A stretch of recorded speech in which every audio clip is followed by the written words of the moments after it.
Assalamualaikum warahmatullahi wabarakatuh.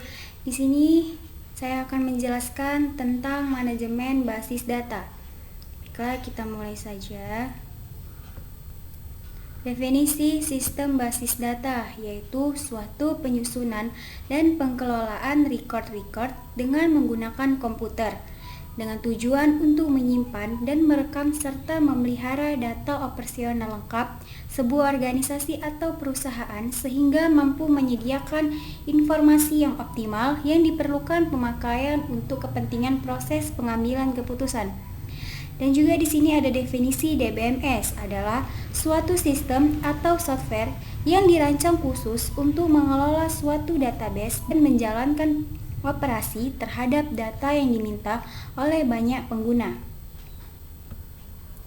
Abstraksi data. Abstraksi data yaitu gambaran umum untuk melihat data dalam sebuah sistem basis data. Nah, di sini ada 3 level untuk memberikan gambaran umum data, yaitu yang pertama physical view, yang kedua konseptual, dan yang ketiga view level. Komponen sistem basis data. Yang pertama hardware, sistem operasi, database, software DBMS,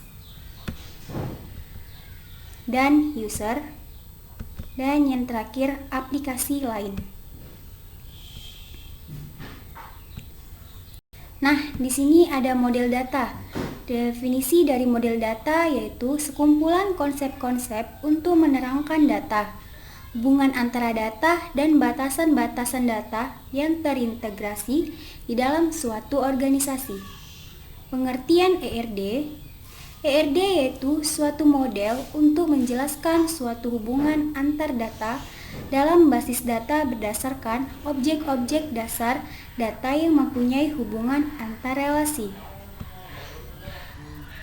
Nah, di sini ada komponen-komponen ERD. Kita lihat apa saja.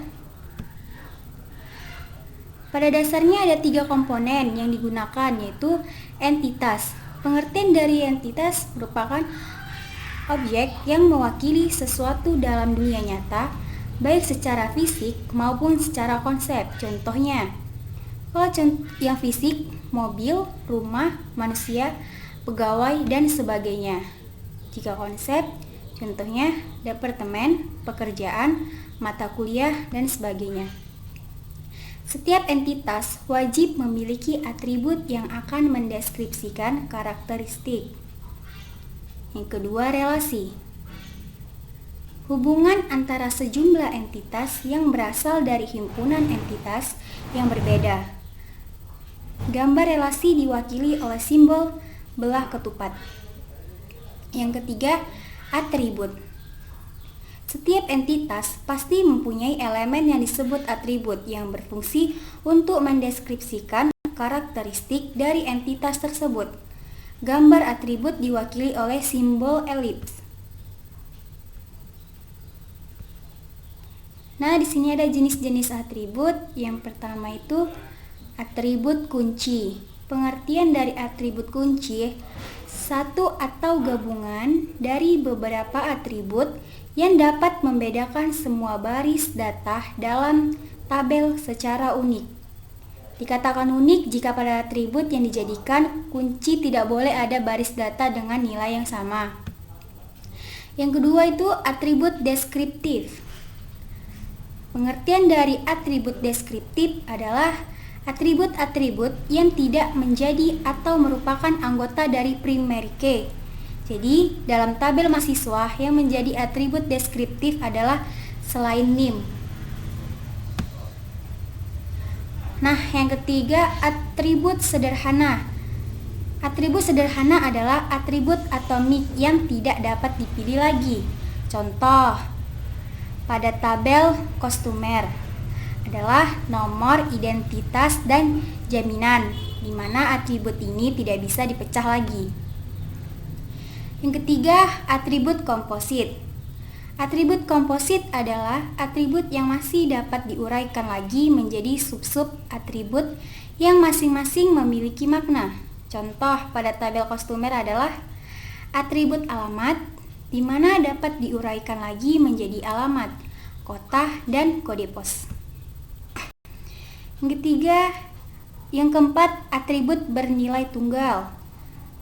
Atribut bernilai tunggal adalah atribut-atribut yang memiliki paling banyak satu nilai atau setiap baris data. Contoh, bila seseorang mahasiswa memiliki 2 tempat tinggal, maka hanya satu saja yang boleh diisikan ke atribut alamat mahasiswa.